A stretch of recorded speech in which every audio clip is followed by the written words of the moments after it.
Ang Ginoo manaa kaninyo. Mana sa kanin. Pagbasa gikan sa Santos nga Ebanghelyo sumala ni Lucas. Himayaon ikaw o Ginoo. Si Jesus mingon sa iyang mga tinun-an, sultihan ko kamo bisan kinsay magsugid at tubangan sa katawhan nga siya akoa mausab ang buhaton kaniya sa anak sa tao at tubangan sa mga anghel sa Dios apan bisan kinsay maglimod at tubangan sa katawhan nga siya akoa ilimod usab siya sa anak sa tao at tubangan sa mga anghel sa Dios. Bisan kinsay magsultig dautan batok sa anak sa tao, pasayloon, apan ang magsultig dautan batok sa Espiritu Santo, dili gayod pasayloon. Kung ikiha kamo nila dito sa mga sinagoga, o atubangan sa mga gobernador o mga pangulo, ayaw kamo kaguol kung unsaon ninyo pagpangatarungan o unsay inyong isulti. Kay tudluan kamo sa Espiritu Santo niadtong panahona unsay angay ninyong isulti. Ang Ebanghelyo sa Ginoo. Daygon ikaw o Kristo.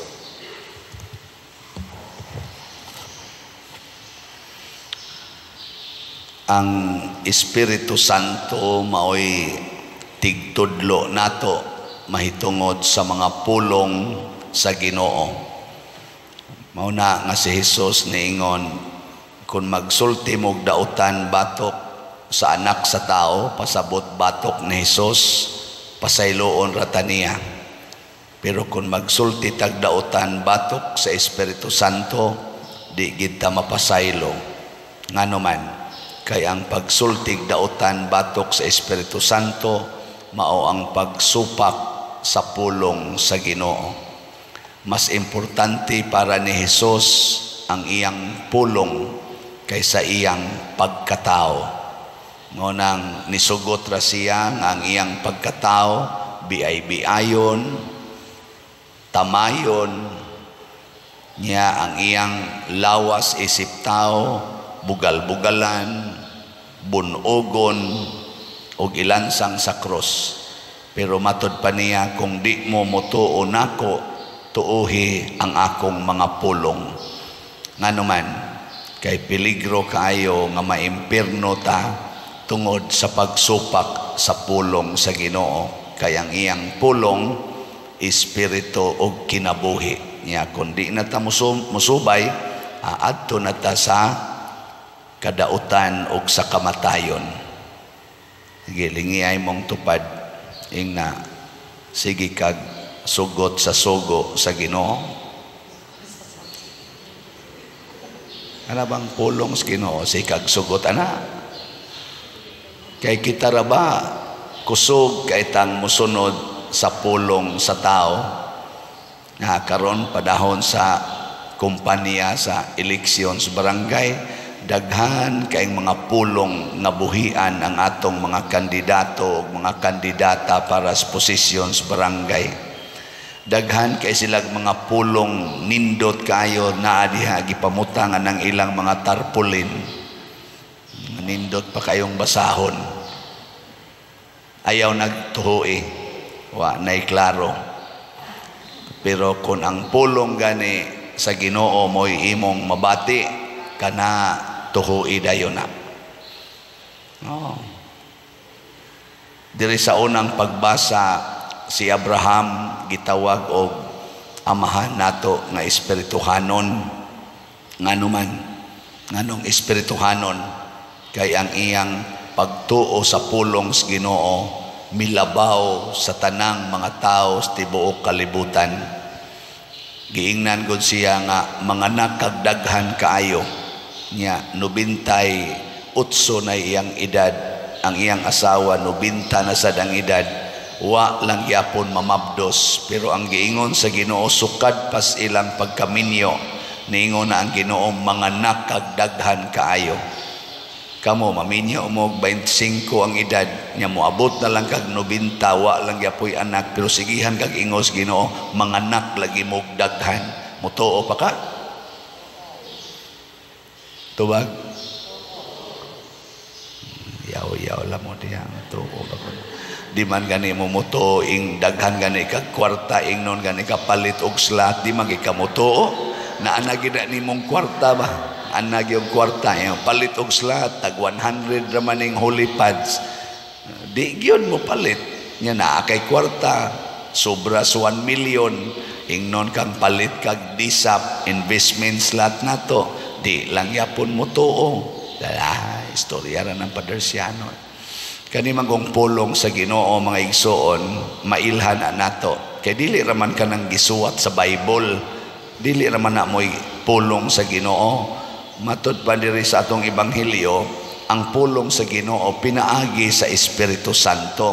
Ingon bitaw siya, kung ikiha mo, ayaw na lang mo kaguol unsaon ninyo pagpanalipod ang inyong kaugalingon. Ang Espiritu Santo maoy mohatag ninyo sa mga pulong nga angay ninyong isulti.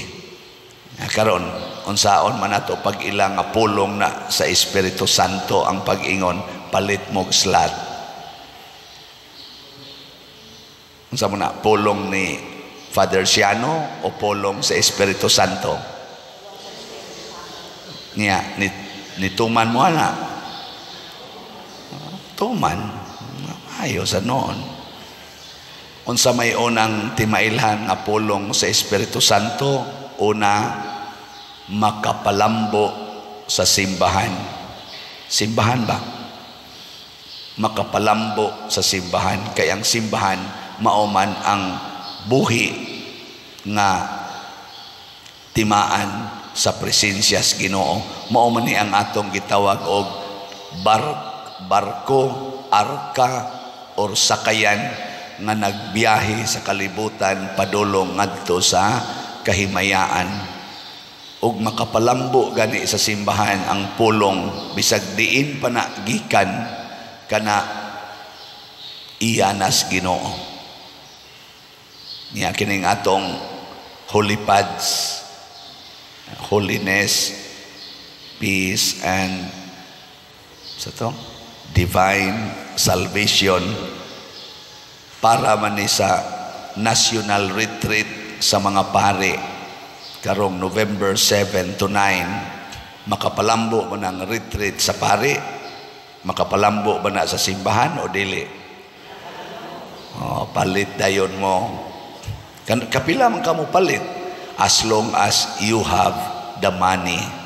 Dili kay kausa lang, dili kay kaduha lang, dili kay katulo lang, endless of times. Kay ang pagtuman sa sugo sa Ginoo dili sad kausa lang nya humana, dili matud pa ni Kristo hangtod gyud sa katapusan. Mao ginay pagtuman sa pulong sa Ginoo.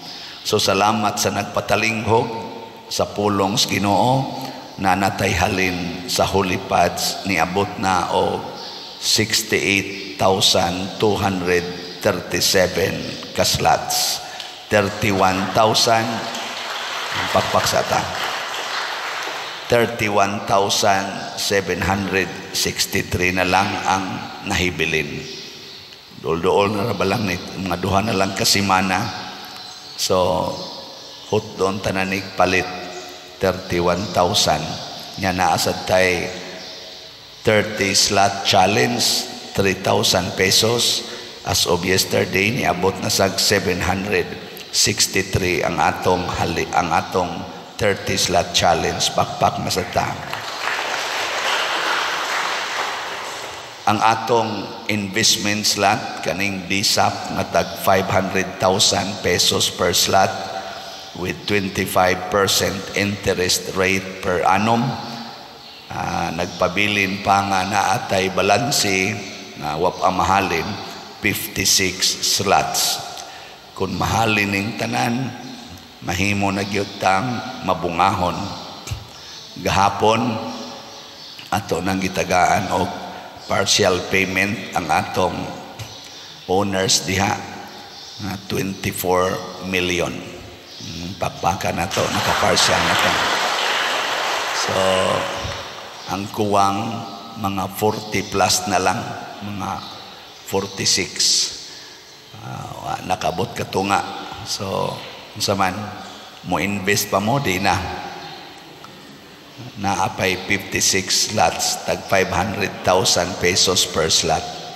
Na iniingon ako, Father, pwede og 5 gives. Mura mo sa no, kanang bang RTW ba yung 5 gives lang nang kuan, kanang akong disap. Nako, pwede kayo. Siya unya og 10 gives. Nako, pwede gyapon kayo. Sige lang, i-arrange lang na nato. Kay pareha ra gog mag-deposito kas bangko, primero imong ihog 50,000. Nya sunod i-time deposit ba? Sunod 100,000. Sunod 200,000. Anam-anam lang ba? Hangtod ang inikwenta pila may imong time deposit 500,000. Oh, okay na kayo. Di ba? Na nagluya mo diya. Na siya ato nang paspasan kay makahimo ta diha og katong kulumbari, daghan na kay taog ibaligya, dili na ingon nga ng kuan donations, kung dili mapuslano na sa simbahan, mapuslanon sad sa namalit. Bisad kining atong investment slots kaning disap, mapuslanon man gid sa simbahan, mapuslanon sad ni sa namalit. Pulong na sa Ginoo. Tanawa unsay gibuhat sa kalibutan nga daghan kayong nisunod. Pulong sa kalibutan, pamasin mo sa latire, pusta mo sa swertres, pusta mo aning loto kay masulbad inyong problema. Pagkadaghas maglinya ngadto sa palitanan ana mga ticket sa latire, mamasin. Ang pulong sa Ginoo tinuod, si Abraham milaom niini ug nahimo gid siyang amahan sa daghang mga nasod, the 12 nations or tribes of Israel. Natuman gyud kita sa dinhi sa atong pagsigig higugmaay, nilambo ang atong simbahan, ang ato sang community life nilambo. Kay matuman gina, matod pas tubag nato sa salmo, may magatong pagkakanta sa atong salmista, si Sister Arlene. Unsa to itubag nato?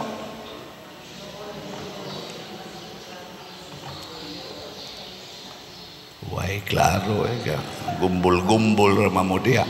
Ang Ginoo na hinumdom sa iyang kasabutan hangtod sa kahangturan, dili bakakon ang Ginoo. Inig-ingon niya, unsay imong gihatag ngadto sa imong isig katao, unsay imong gihatag sa simbahan, ako nang balusan o gatusan kapilo, di gina bakak. Hingkaw niya, Pader, wag na malagi hinuon may bugas. Sige lang, padayon lang, padayon. Ako bitas una, trabaho ko sa land bank. Ingon din ko, salamat Ginoo, luwas na gid mi sa kalisod. Na-paralyze din akong papa. Lord, ayuha taon akong papa kay naglisod naman mi ani. 1989 na nahitabo. Pagka 1990, nabungkag akong balay sa bagyong Ruping. Lord, unsa man imong gisulti? Ingon ka imong tabangan ang magbinuotan, imong tabangan ang tao nga nag-alagad nimo, nganong gasunod-sunod naman hinuon ning kadaot. Pagka 1992, paralyzed na sad akong maguwang, nahug sa among pantawan, nabali ang spinal. Ingon ako, Lord, di naman ni madaoy. Wa man unta ko magbinuang, wa man unta ko maghimog dagkong mga sala. Ano'y ginagmay noon? Wa man gani ko magtukhang-tukhang ani akong uyab. gatinarong manggani ko ani, na anon dihay gasigig puyo-puyo, na anon dihay gasigig tinukhangay, nindot nung kaig mga balay, may nun kaig pagkabutang. Ako noon, wa na, bungkag pang balay, paralyzed pang duha ka ko. Nakaingon ko, di man tingali ni tinuod, pero pagpamalandong na ako, naingon ko, Lord, imo magining pagbuot, nya ni saad magyud ka nga ang nag-alagad nimo dili gyud maulawan, padayon kong moalagad na gipun-ano nako akong pangalagad imbes ta to choir coordinator ko sa Parokyas Guadalupe, nahimo na hinoon kong president sa Legion of Mary Curia, nahimo pa kong kaning auditor sa Paris Pastoral Council.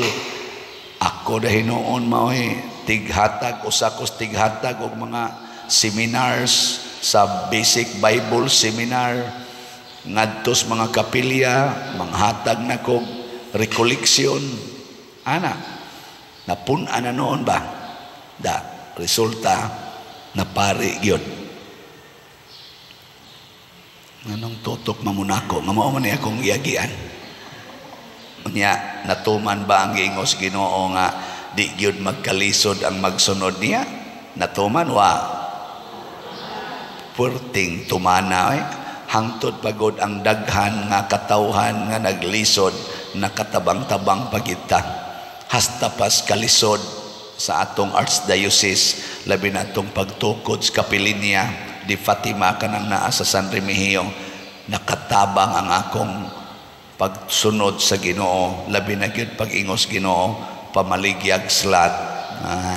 Dinhi sa atong simbahan, nindot na kay atong simbahan, bisag gamay ra ni pero nindot siya tan-awon tungod gyapon ni sa slat-slat, pabaga snaong. Karon papadayon kog baligyag slat, nihunong man wala pa may halin ning atong o pa man mo increase ning atong 56, maintag mahurot na ni kahalin, pero tuog yun ko nga dili tapakyason sa Ginoo. Ug mao kini ang pagtuo nga bisan pagpatyon ta, padayon unta tang motuo nga naagyoy kinabuhi nga way katapusan. Bisag maghilak na ta, motuo gid ta nga ang Ginoo muhatag gid nato kalipay. Na ini text nako, Father, din agid nako magwanta ning akong kalibin, bisyoso pa, mangulata pa gyud. Nako live-in raman mo, buwagi lang na siya, kay wa man na maigo sa sugos Ginoo siya. Naa naman may mga anak pa der, maluoy masakos akong mga anak nga way maila nga amahan. Nako mas mayo pag ang mailhan sa imong mga anak ang amahan dito sa langit kaysa kanang amahan nga nagdani mo padong sa impierno. Wa naman mo takes nako, yawan-on man sa tingay ito siya. Basig niingon sa tuma, di madaoy, di mada. Ambot lang kano, nituman ba to siya? Or wa na lang sa siya ganahin ning tubay nako. Kaya mura magsakit-sakit akong gisulti nga maadto sila impierno niya. Lab man kuno kay niya, bisan kuno mga lagom iyang naong, lab man gyud kuno to niya nako. Pakasal lang mo. Di man sa kuno magpakasal ang laki. Be kamo ana, unsaon man na ninyo? In love kay kaslaki na namoy anak nya nakaamgo ka nga sala di ay nya di sad siya gusto magpakasal kay manuyopay man nya tula sa laing mga babaeng gipang tukhang-tukhang nya love magyud kay nimo saman makigbuwag ka o makigunong ka ng lakiha. Bahala na mo diya, wa ko'y labot sa inyong kinabuhi. Sige na, manindog na ta.